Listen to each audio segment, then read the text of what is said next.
Hello, so ito yung ating i-demonstrate sa classroom.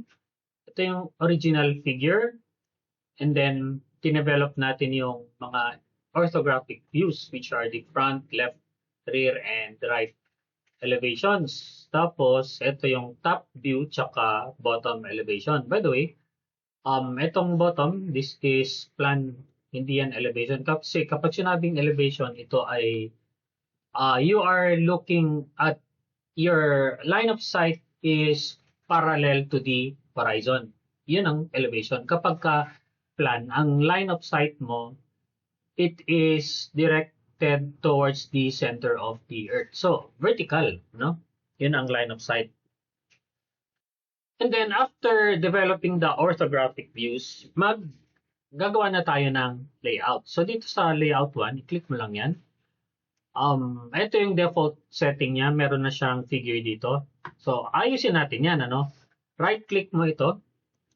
And then, go to Page Setup Manager. Tapos, dito sa my layout 1, you click Modify. And then, punta tayo sa my Microsoft Print to PDF or hanapin mo lang yung AutoCAD, PDF, High Quality Print. Ito, okay? And then, pili tayo ng ISO Full Bleed A3. Yan. So that is 297 by 420. And then, ang scale natin, since naka-millimeter na yung units nito, and then ang gagamitin natin sa paper is actually 297 by 420 mm. Gagamitin natin ay 1:1. But if in case ang ating papel ay let's say short band paper, yan 8.5 by 11 inches. Ito siya, 8.5 by 11. Kaya ang scale natin is 1 inch is to 25.4 millimeter units. Kasi yung units natin dito sa ating model tsaka sa layout is naka-millimeter. Kaya 1:25.4. Okay, so balik tayo ngayon sa full bleed. Okay, so ISO full bleed A3, 1:1. And then, okay. Then close. And then, tatanggalin na natin ito. So, for now, ganyan muna. So, iwan muna natin yan. And then, balik tayo sa model. And then, dito, magde-develop na tayo ng ating layout kung ano yung ilalagay natin dito mamaya. So, gagawa tayo ngayon ng box or rectangle. Ito. So, click ko lang dyan. And then, immediately, you just type there 420, 297, enter. Yan na yung ating paper. And then, mag-offset tayo ng 10 mm. Dahil yan na yung margins na gagamitin natin. Ngayon, kukulain ko lang yan ng green or any color that you want. Basta dapat kailangan madaling makita. And then, gagawa na tayo ng title block. Doon sa ilalim nito, magsukat lang tayo ng 25 mm or that is approximately 1 inch. Then, yan na yung ating title block. So, for now, lahat ng drawings natin ay nandito sa by layer. Okay? So, later on, you can develop your own layering. You can also develop your own colors. Ito. Nandyan yung mga colors, ano? And then, you can also develop your own layers, ano? And then, this line, I will copy. Take note, naka-ortho ako, no? I will paste it down by 5 mm. Tapos, gagawa ko ngayon ng text. I-click ko lang dyan ng isa for now. Then, click. Tapos, ito, naka-left align ang gagamitin ko. Then, font size is 3. Okay, 3. Tapos, Arial ang aking font. Then, dito naman sa justification is middle left din. Yan. And then, I will type here, naka-caps lock dapat, project. Then, I will press now. Okay. Tapos, mapapansin nyo, meron kang pick point dito. Okay, so i-click-click ko lang dyan. And then, I will move this downwards by 2.5 para nakasentro siya. Kasi, itong line na to, that is 5 meters apart, 5 millimeters apart. Then, papagilid ko na yan. And then, magka-cut and paste ako ng image sa internet. So, ayan, yung logo ng Bagong Pilipinas, yung logo ng NBSU, and then yung logo ng College of Engineering. So, cut from the internet and then paste mo lang dito sa AutoCAD. Ilalagay ko lang siya dito. Then, pagtabi-tabihin mo na siya. Ngayon, kung minsan, after, undo ko lang yan, ano? Control Z, yan. Kung minsan, after ipinaste mo kay CAD, yung image mo, hindi mo siya ma-scale down. Kaya mo lang siyang i-increase in size or scale up. Kapag hindi mo siya ma-scale down by zooming or yung mouse, you just click this image and then you type scale. Okay, and then you just click here or anywhere. Then i-type mo yung 0.2. Or that means i-reduce mo siya ng 20%. Okay, so ayan na. And then, ipwesto ko na yan. Tapos, ito, i-increase ko na siya in size using my mouse. Okay, tapos, ipwesto mo na siya ulit. Okay, well, something like that. And then, gagawa na tayo ng text dito. So, yung text na ginawa natin dito, magiging something like this. Ang alignment naman yan would be middle center. Okay, so dito center and then sa justification is middle center. Then lakyan natin ng konti yung font, let's say 4.5 mm. Then click ko na dito.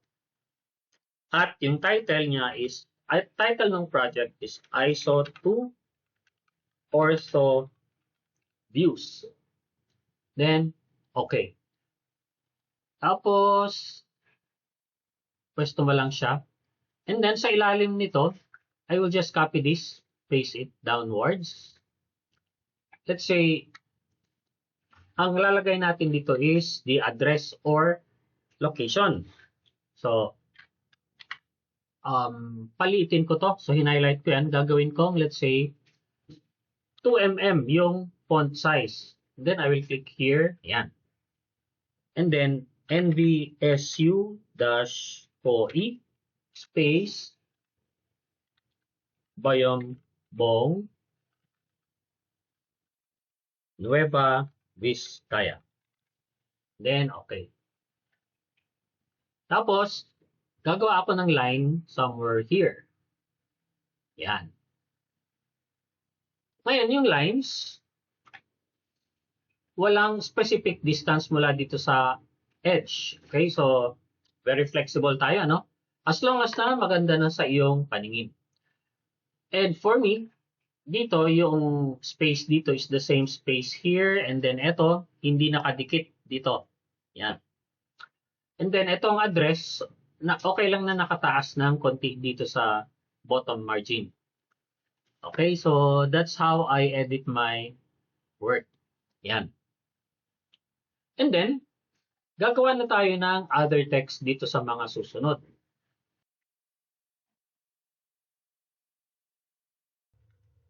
Okay, so ito yung aking finished title block. So ito yun. ISO to ortho views. This is the address or location. NBSU COE Civil Engineering Department. And then in here, prepared and submitted by your name. Dito sa name mo, pag clinic, ito yung sample niya na. I-click ko ito. Pwede mo yung i-bold. Pwede mo rin yung i-underline. Tapos, just press enter. And then, litan mo lang yung font size.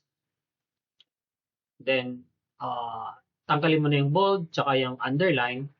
Pwede mo na isulat dyan yung course and year. Something like that. You can even change the font. Okay? So, yan. Tapos, next is check by your instructor, followed by sheet contents as shown, and then remarks, and then sheet number. Sa sheet number, this is A1 all over 1, and then sa ilalim 1 all over 1. Meaning, yung complete set of plans is isang page lang. Tapos yung architectural plan mo, isang page din. Ngayon, kung yung complete set of plans mo, architectural, structural, plumbing, sanitary, 20 pages all in all, ito, nasa denominator niya, 1 all over 20. And then, let's say yung architectural plans mo, 5. Itong numerator, 1 all over 5. Ibig sabihin, it is the first page out of 5 pages na architectural, and then sa denominator, it is the first page out of 20 total pages. Okay, so ito yung ating layout, and then babalik tayo dito sa tab na layout. So i-click mo lang yan, and then testingin natin ito kung talagang 297 by 420. So gagawa ako ng line. Let's say somewhere here. And then, naka-ortho ako, no? Always check your ortho and always check also your snap cursor. So, tip, lagi kang mag-check ng ortho mo. On, dapat naka-on yan. And then, itong snap mo, dapat laging naka-check lahat yan. So, to do that, i-click mo yung arrow down, Object Snap Settings, and then, make sure na, kung minsan, kukunti lang yung mga naka-select dyan. Something like that. Ang ginagawa ko, I just click Select All, and then, okay. Tapos, make sure na activated yan. No? Ibig sabihin, naka-snap on. Yan. Okay, so balik tayo dito. So, gagawa tayo ng line na pataas. 297 ang height. That is millimeter. And then, 420 ang length. Yan. So, tama yung ating paper, 297 by 420. Verified by these two lines na ginawa lang natin. Next, ang command na gagawin ko ay mview. Mview stands for model view. So, i-zoom in ko lang dito ng konti. And then, just click outside. Tapos, click mo dito sa upper right. Then, enter. Ngayon, lalabas dyan yung mga pinaggagawa natin sa model kanina. Yan. So, ito yung ginawa natin na layout dito sa model. Okay? Let's say, balik ako dito sa model. Ano? Gumawa ako ng bilog dito sa loob. Yan. Just to show you. So, balik ako dito. Ito na yun. And then, pag dinouble click ko dito sa labas nitong model view, yan, nagiging hindi siya naka-bold, ano? Ibig sabihin, pwede akong gumawa ng drawing dito sa paper space. So actually, ang tawag sa environment na to ay paper space. And then, pag dinouble click ko naman ito, ayan, nagiging model space. Ibig sabihin, hindi ko pwedeng i-edit itong paper space. Instead, pwede kong i-edit itong ginawa ko sa model or yung model mismo, no? So for example, ito yung naka-model space ako ngayon. Let's say, paliliitin ko ito. Yan. So pwede kong i-edit dyan. Ngayon, gusto kong mag-drawing dito sa paper space. So I will just double-click outside of this MView. Yan. So hindi na siya naka-bold. Ano? Ngayon, pwede ko nang i-zoom in, zoom out to. Pwede rin akong gumawa dito ng title block. Yan yung title block. Yan yung margin. And then, pwede rin akong gumawa ng title block dyan. Something like that. Okay? And then, pag i-edit ko ngayon itong model ko, so double-click ko lang sa loob. Ayan. Ano? Na-edit ko siya. Pero itong ginawa ko sa paper space, yan, yung ginawa kong lines na yan, hindi ko pwedeng i-edit kasi nandito ako sa model space. So let's say, yan yung aking model na i-zoom in ko ng ganyan. So babalik ako sa paper space. So i-click-click ko ito or double-click ko dito sa labas, no? Yan. Ngayon, hindi ko na pwedeng i-edit itong model kasi nasa paper space ako. Now, I can edit my margins na ginawa sa paper space. Pero, hindi tayo mag-e-edit sa paper space. I always do my work inside the model or model space. So I will remove this and then double-click ko yan para ma-zoom in ko yung aking word na mag-fit dito sa 297 by 420.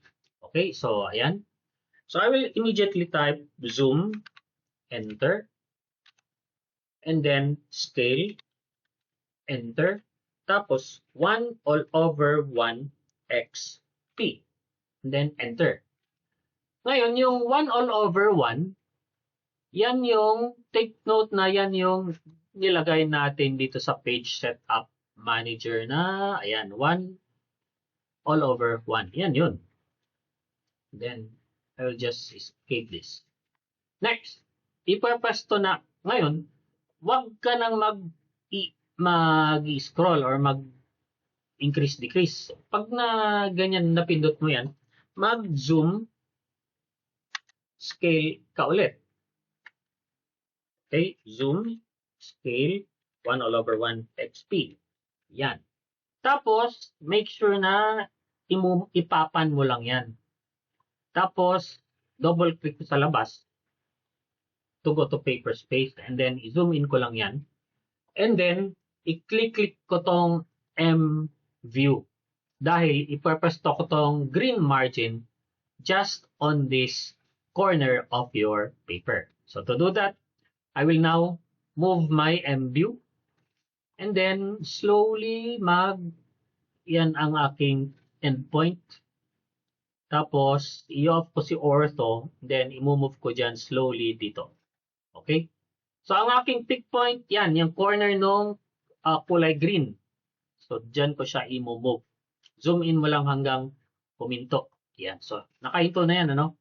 Hindi na siya nag-zoom in. And then, click. Tapos, check mo yung overall view. Ngayon, ito yung green, yan yung 297 by 420 na ginawa natin sa model. Okay, nakapwesto siya doon. Pag click mo dito, naka-match siya doon sa paper. So, ibig sabihin yan, itong margin mo 10 mm talaga. Okay, so yan ang ating i-preprint mamaya. So, let's go back to the model. And then, delete na natin yan. Ipapasok na natin itong ating mga drawings. Control C. Then, just paste it here. Bahala ka na kung paano mo ipapasto yan. Okay. Oops.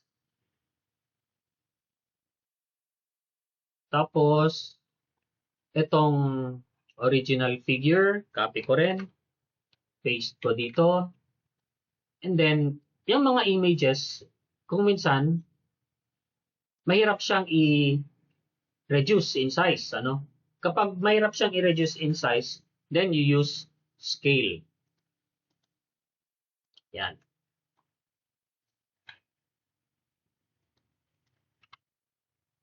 Next. So, after editing, ito na yung aking final output. So, ito na siya, no? Pakita ko lang. Ito yung title block. And then, in-arrange ko lang yung spacing. So, ito yung, by the way, yung scale niya is 1:1 millimeter. Ibig sabihin, kapag nilabas mo to sa printer, yung measure, yung dimension na yan is 60 millimeter units. So 1:1 using a ruler with millimeter measurements. And then, ito yung figure.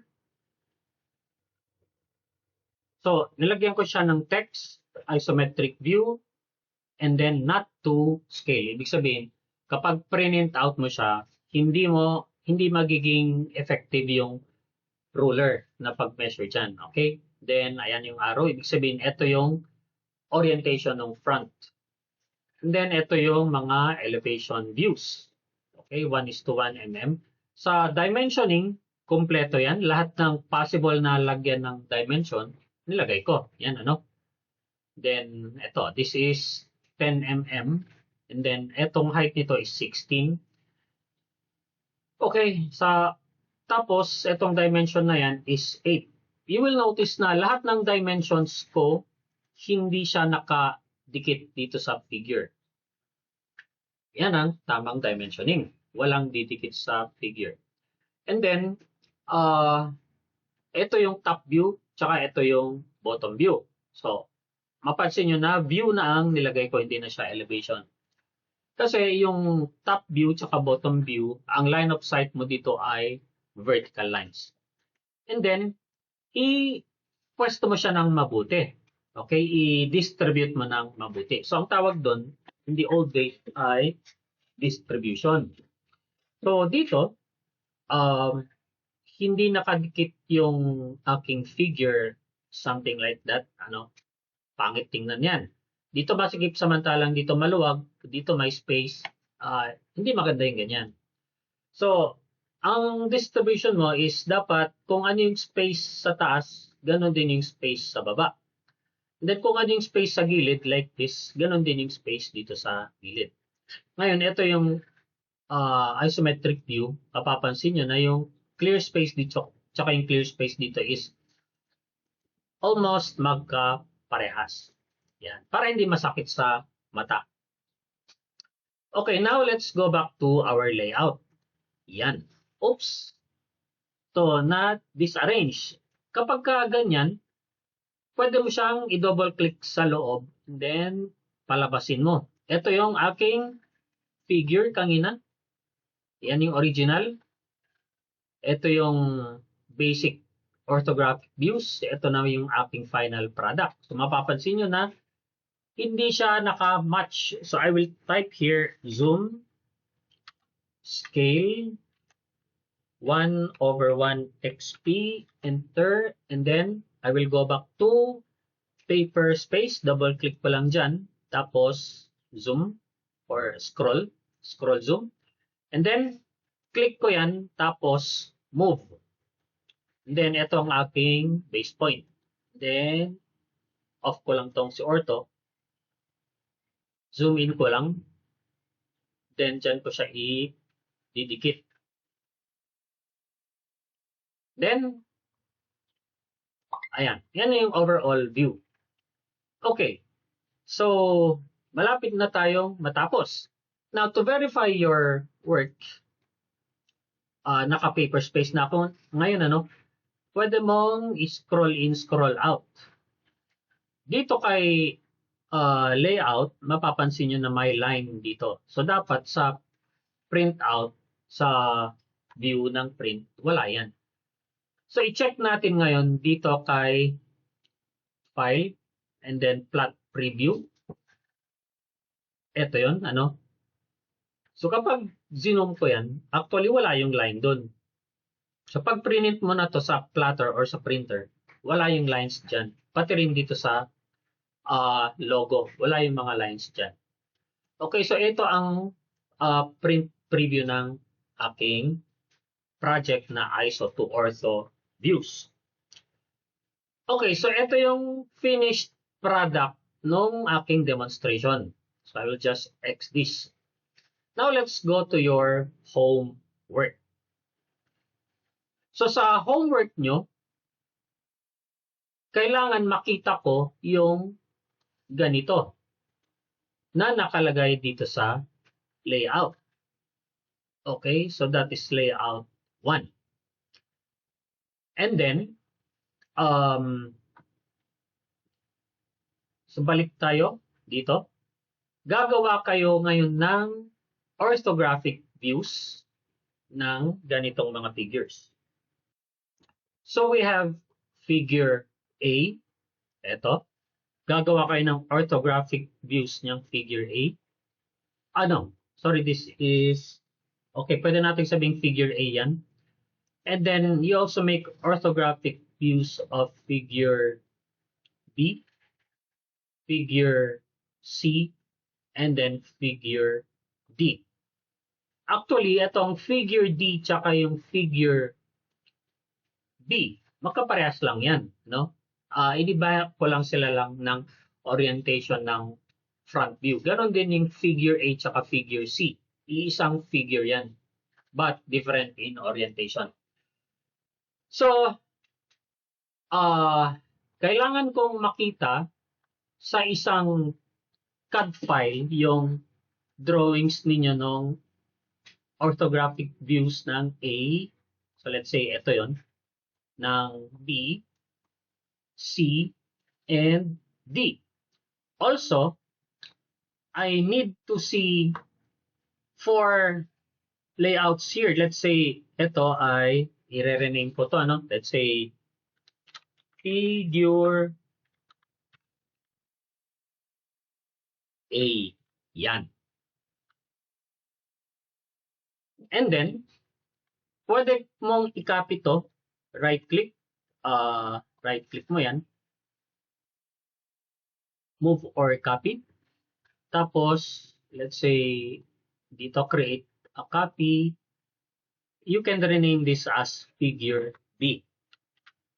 And then, figure C, figure D, tapos, i-edit mo na lang ito. Meaning, kung gusto mong i-edit to, double-click mo yan sa loob. Pwede mong i-move yan. Lalabas ngayon yung figure B. Let's say, ito yung figure B. Pag minove ko to, ito yung figure A, ito naman yung figure B. Pwede mong i-move yan pataas pababa. Ngayon, pwede mong i-scroll in, scroll out. Pero, be careful na dapat naka 1:1 XP siya.